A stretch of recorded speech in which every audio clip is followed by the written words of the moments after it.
Elevated road Ram Setu को लेकर court ने फैसला सुनाया। न्यायाधीश ने एलिवेटेड रोड राम सेतु की सभी भुजाओं को खोलने के दिए आदेश।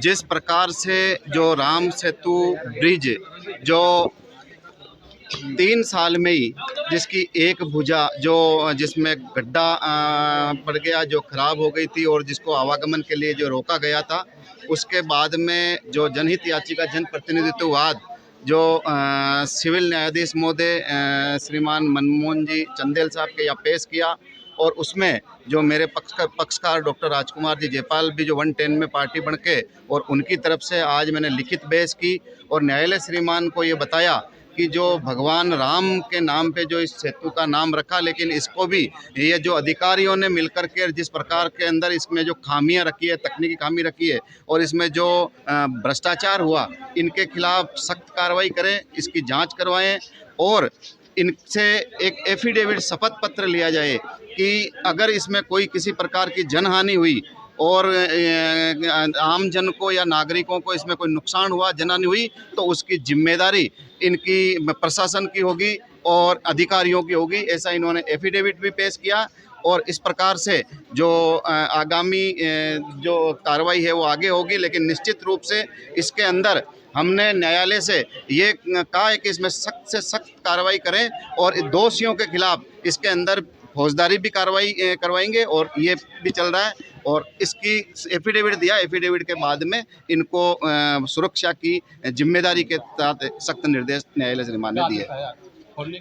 इन्होंने आदेश दिए कि आपकी जिम्मेदारी, आप हेल्पलाइन नंबर लिखेंगे, आप सारी सुरक्षा के वो करेंगे, इस प्रकार का ये नहीं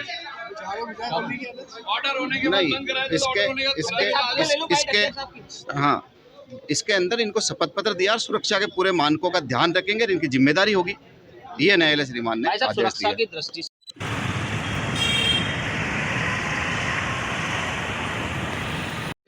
माननीय न्यायालय ने फैसला दिया जिस प्रकार से हम पहले से कहते आ रहे हैं कि राज्य सरकार आम जन के हितों की और आम जन की सुरक्षा की पूरी गारंटी लेती है।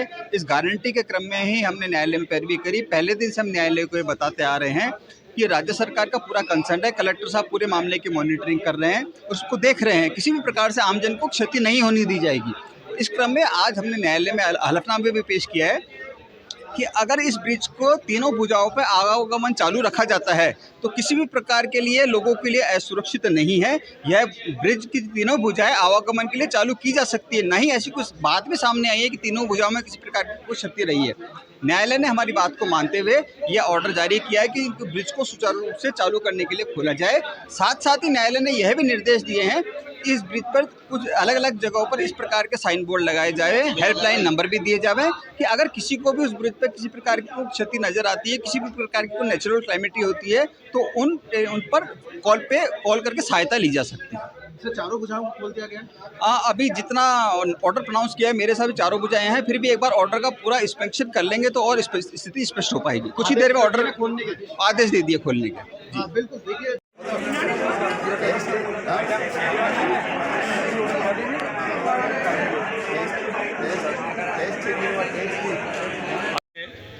जो एलिवेटेड रोड की जो एक भुजा जो क्षतिग्रस्त हुई थी उसको ध्यान में रखते हुए और नागरिक सुरक्षा को देखते हुए इंटरिम आदेश दिया था, स्टे दिया था, तब तक उन एलिवेटेड रोड का उपयोग ना हो, इस प्रकार का उनका इंटरिम आदेश था। लेकिन आज जब इस इंटरिम स्टे पर बहस हुई और एक एफिडेविट RSRDC की PD के द्वारा दिया गया कि इस एलिवेटेड रोड की जो 3 भुजाएं हैं वो आवागमन के लिए, नागरिक सुरक्षा के लिए हर तरह से सुदृढ़ है, उस पर आवागमन किया जा सकता है। और चौथी भुजा उसका भी जो रिपेयरिंग है वो पूरी कर दी गई है, इसके कारण से उसका भी उपयोग किया जा सकता है।